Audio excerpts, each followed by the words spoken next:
Today on the Skid Factory, we're going to fire up that Cummins after we fit this.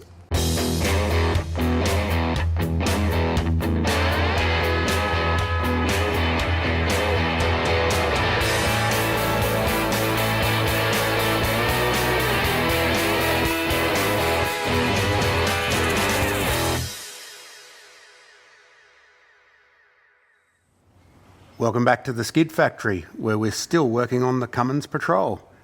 We had a short intermission last week to have a look at Woody's car, mainly because we had no parts to keep working on this thing. So we've got them now, so we're ready to go. In the meantime, I have stripped everything out of the engine bay that needs to be powder coated and all wrapped, etc. That's been sent off to our mates Ryan via our mate Wayne. To get done. It's going to be back very shortly. Quick turnaround, thanks man. In the meantime, I've been wiring things up. Power cables, earth cables, little power networks over there, alternators, that sort of thing. Just the simple stuff, just enough to get the engine to fire up. Everyone's impatient, not least us. So we want to get it going and hear its rattly goodness. First of all, we've got to fit that pump. Let's go and have a look at it. Postman Pat bought me a box of goodies from CEM Roland down in Victoria. The big item is the air dog. So this is they call it a fuel preparator or something like that. It's basically a water trap, diesel filter and an anti-aeration device that pulls air out of the diesel, and a big pump obviously to pump the fuel. So that goes in under the rail, basically just pulling fuel from the tank, feeding it through a water trap and a 2 micron filter, taking the air out of it and sending it to the P-pump. So there is a couple of different brands of this type of thing that I'm aware of.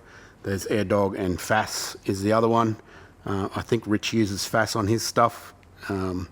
Either or, I don't know. I don't really know the full story about them, except they've got a little war going between the two of them. What the big difference I can see between them, it's probably the same sort of design or principle, is the FAST stuff has massive filters on it. They do design them to go on like prime movers and stuff for heavy diesel highway work. So these filters are probably about that big. This is more like a small truck, or in our case, patrol specific thing, so it fits nicely on the chassis rail, doesn't hang the filters down on the ground, not going to be any problems with destroying it with rocks or anything like that. It comes with a massive fitting kit, but because I'm stupid, I've decided to make my own, because I want to run AN lines, so I've just got the appropriate AN fittings to go into it, adapted one of those with another thing. All we got to do is mount that up. I've sort of pre-worked it out and done a few bits and pieces under there to make it mount. It's meant to be a chassis clamp, but obviously this isn't a Dodge Ram, so it doesn't actually fit. So I've made another method of mounting it, which we'll do in a second. Comes with heaps of hoses and that sort of thing. Even comes with this pickup that would have been very handy to have, I don't know, a week ago. That's basically replacing the thing that I made to go inside the new pickup straw in the fuel tank. You just drill a hole and put that through. It's got seals on it and seals up.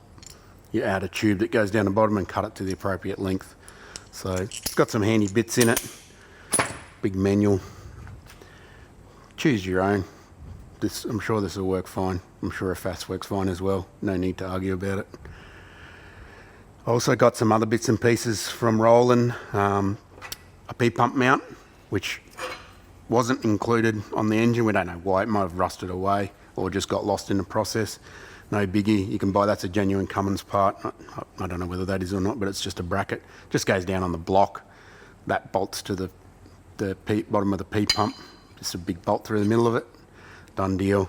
If you don't use this, Rich warned me that the pump might fall off the side of the engine because it's very heavy and the case isn't strong enough to hold it by itself. Quite often don't have that sort of thing on a VE pump because they're only tiny and not very heavy. I've also got some injection system modification parts, which we're not going to use just yet. Delivery valves and a couple of other things, governor springs and that sort of stuff. I'm still waiting for some other things to go with the pump as well, but we don't need that right now. We'll probably do that later on anyway, as a sort of a back-to-back sort of thing when we throw it on the dyno, see how good or lame it is and then make it better. But for now, we're just going to get underneath, fit this up, then I'm going to run some AN hoses from Raceworks, forward, back, T-pieces, stuff going everywhere, and then we'll be ready to try and fire it up. Let's do it. How good's that Fairlane though? Oh yeah! It's no 68 Crown, but it's alright. Are you sure about that? I'm pretty sure it's no 68 Crown. 2 doors, bro. And it's alright. Just can't compare them.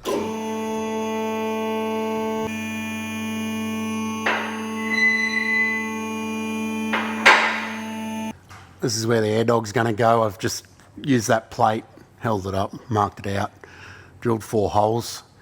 And to save us from putting nutserts in there, 8mm nutserts are like, you need a pretty big machine to pull them in because they're so big.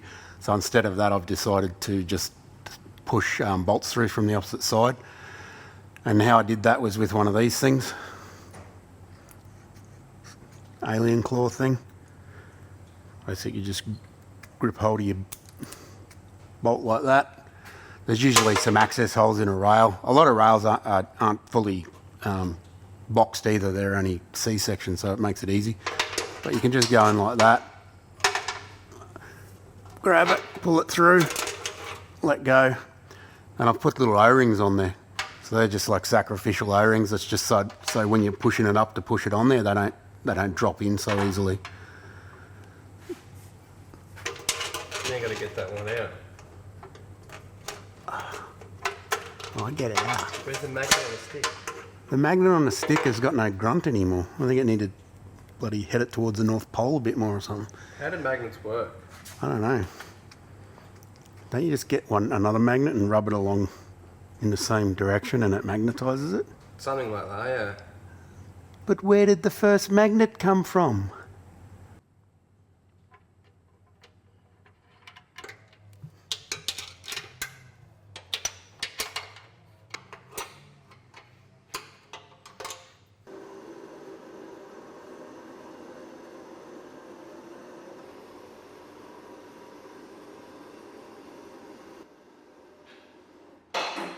We got all the fuel lines for the pump sorted, pumps mounted up. We ran a -8 down from the tank into the pump, -8 out of the pump up to the injection pump here. That's all pretty straightforward. I just covered it in Raceworks fire sleeve where required. Remember, it doesn't just protect the thing from fire, it also protects it from rubbing on stuff, so it's multiple use. The return line is a little bit more complicated. It's actually like a sort of a teed-in system. It's -6 from here. We've got some brand of special banjo that increases the pressure inside the pump case. We've got a T here which I've made because there wasn't such a thing. I just got a fitting and chopped it up and tapped it, and that accepts the spill valve from the back of the cylinder head from the injector spill. Then it heads on down along the rail with the -8 line back to the pump. The pump's also got a return or an overflow relief, so it then tees into there as well. Then it continues on back into the fuel tank via what was the original pickup. It's relatively simple, but there's a few little bits and pieces there involved. The only thing I've got left to do with that is just to wire it up. It came with a full harness and that, which I've just sort of cut down and modified and simplified. We didn't show you the AN stuff. That's because we've done it before. If you want to check out some basic AN instructions, head to there or there or there or there, and you'll see us fiddling around with the Tirana, fiddling with 200 series and whatnot. Although this is a basic diesel engine, there's still a fair bit of wiring involved. We've got an electronic automatic for a start, so that's got to be wired up. But we've still got pumps. We've got this seemingly very complicated way of turning the engine on and off, which is a big solenoid that uses 2 different circuits to pull it in. It's got a pull and hold circuit, which we'll go through later probably. So that's got to be wired up. It needs relays and whatnot. You got to stop me saying whatnot. It's a shit word. Terrible. The starter motor, it was a manual, so I've got to wire in the inhibitor, which is on the gear shifter. But there's a whole bunch of other things that sort of got to be intertwined to make this turn on and that do that and this do this and Whatnot. no, other things. So I've been squirreling away, or maybe raccooning away if you're in sloppy mechanics. Shout out to Matt. I've got the alternator wired up. That's all good to go. I've got the air conditioning done. That's pretty straightforward. We just got to wire this thing in because we've extended that. I've got a little fan controller for the fans, which I've got to also wire in. It's a sort of a little sort of sealed unit that's got a bunch of inputs, including engine temp and aircon input, stuff like that. So I'll probably put a fuse box around this area here and then piggyback that fan controller over the top of the fuse box. Wire this, wire that. Wires will go everywhere. Before you know it, your engine bay looks like shit because it's covered in wires. So much for mechanical diesels, but here we go. I'm not allowed to say that either. That's Rich's word. Let's do it. Yeah, we've got to put it back together first. We got all the stuff that was raw, well, nearly all of it, except the bit I forgot. Powder coated by Ryan, a mate of ours. Very quick turnaround. Thanks, Ryan. You're a legend. So that's all ready to go back in. So I'm going to start reassembling the engine bay and clogging it up with nice black powder coated stuff. But it'll look better. So I think we'll get into that now. But first, Woody's going to No, you're going to wrap get it. the itch wrap out, and I've already wrapped that part of it. You can wrap the rest. that's the small bit.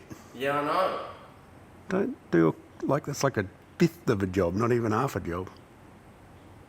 We'll both wrap the exhaust together. Can I call you Arthur? Who? Arthur. Why? Who's Arthur? Arthur. Arthur. Half a job. Oh, half a job. Right. Dad jokes for the win. Alright, let's do it.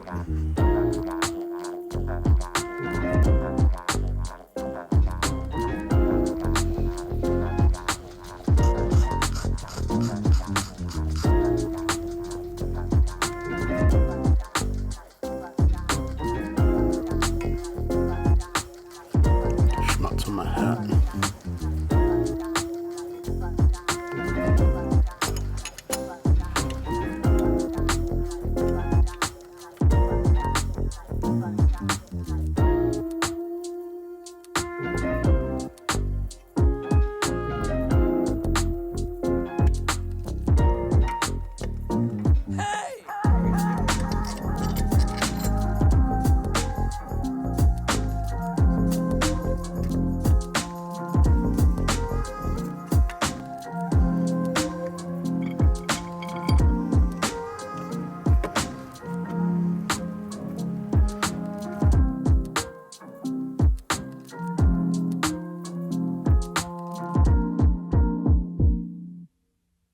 We'll be back after this short word from our sponsors.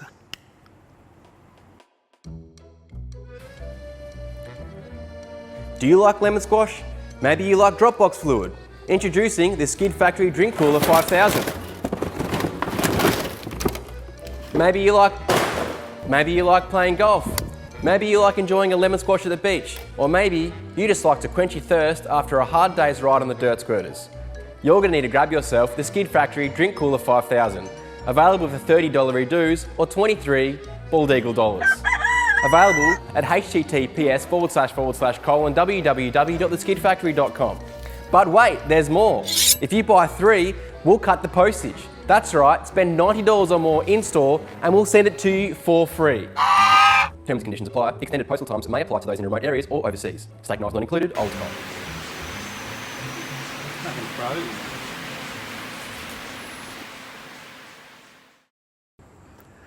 Big girl's nearly all back together, almost ready to try and start it.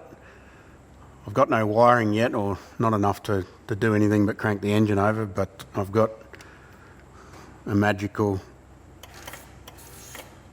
trigger wire here for the fuel pump, so we can operate that. It'll crank. I'll have to manually fiddle with the pump because I've got no connections for the solenoid yet. Pipework's looking mint. It's not quite resplendent red, but beautiful black, bowler black, something like that. Looks good anyway. There'll be no problems with surface corrosion and stuff that you get with alloy, especially on a car like this that might be heading into the rough terrain. If you're Observant viewer. that was very that was a very nice thing to say. If you're a train spotter, you'll probably notice that I've put a couple of flex joiners into the intercooler pipes.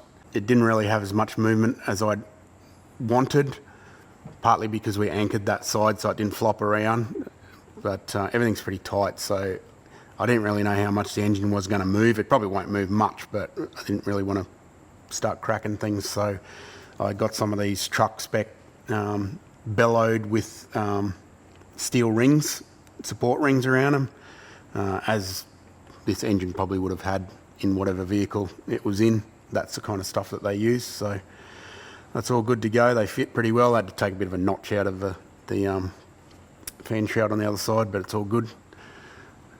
I dumped 10 litres of oil in it. We've cranked it over. We've already got oil coming out of the top of the turbo there, and it's already been run with an oil pressure gauge in Canada, so relax.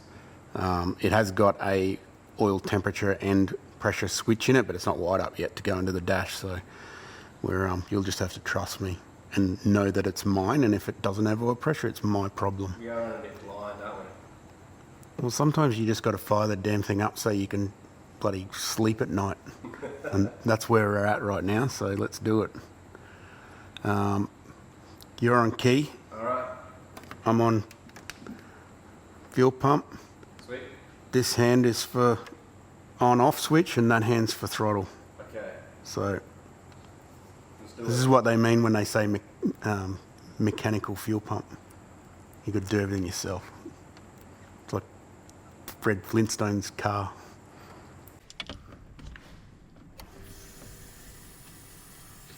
Cranking. Just let the pump go through for a bit. Alright. You good?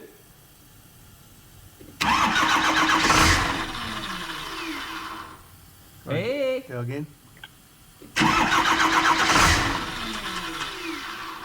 That start is so noisy, eh? Ready? Yep.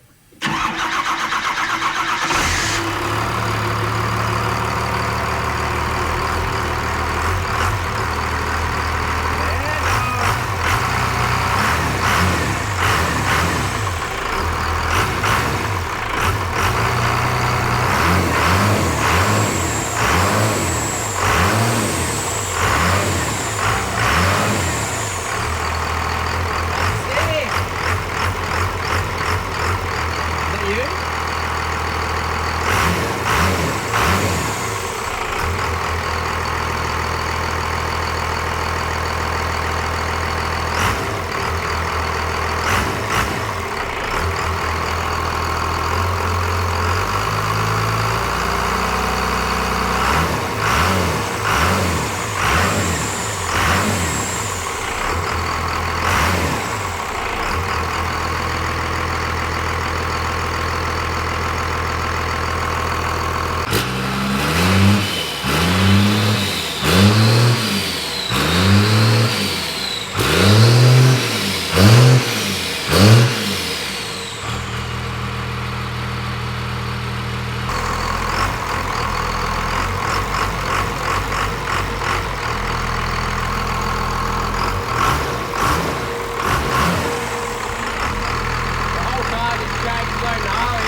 I said I can't hold on to it any longer.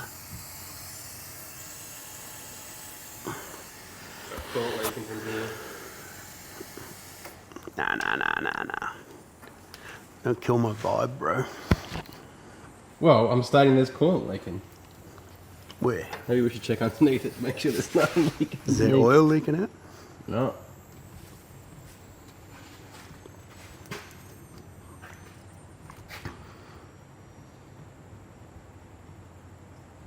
Stoked? Pretty stoked. Sounds pretty skits. The whole car's like... Pretty much sounds as I thought it would. It's not really in there for its smooth and quiet running, is it? Sounds like a truck. Yeah, that's just what it's supposed to sound like. He's disappointed at how quiet the Duramax was. Did the alternator light go out? Yeah. Mint. It's pretty sweet to get it going, but I think we're only at 90.5% of 90% last week finish, so... Weren't we 99% last week? No, 90. Oh. So there's still heaps of work to do. I've got to wire up a lot of stuff, and that's going to take a few days. So I just have to get stuck into that. Fortunately, Woody's going away for a couple of days, so I won't have him being a menace around me, wanting to fix his new car when he's supposed to be working. So I get stuck into that, and then what? What's the story here? And we'll come back. Yeah. And then maybe go for a drive. We've got no brakes though. Yeah, we've also got haggard brakes on the front and nothing on the back. We're just waiting for a brake kit to turn up. That's being delayed, so you get that. We might throw it back together as standard if we have to, and just so we can go for a drive. Or You threw the old brakes it's not out, even didn't registered. you? You threw the old brakes out, didn't you? I did, yeah. Yeah. That's how I roll. But we're getting there, and there's also a bunch of stuff I've got to do the injector pump that I've got no idea how to do, so that'll be interesting. Better get onto YouTube and check it out. But I reckon that's enough for today.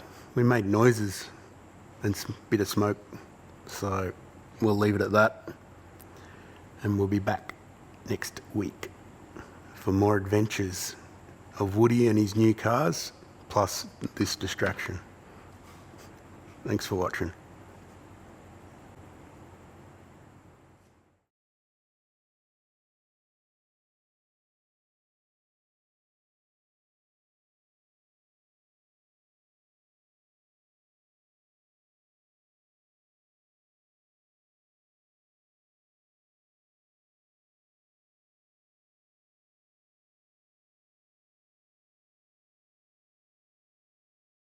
Is there a warning for It's not 5G, so it's safe.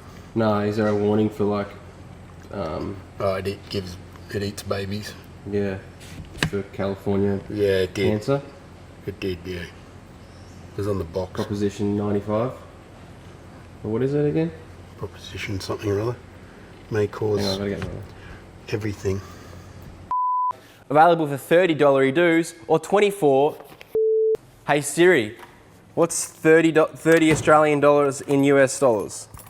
$30 is 23 US dollars. You're gonna need to grab yourself the skid fit.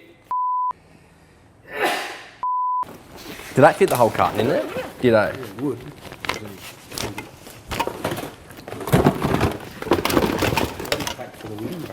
Can you just fit the whole box square in there? That's sick. Yeah, dog. How good's Dropbox lid bar?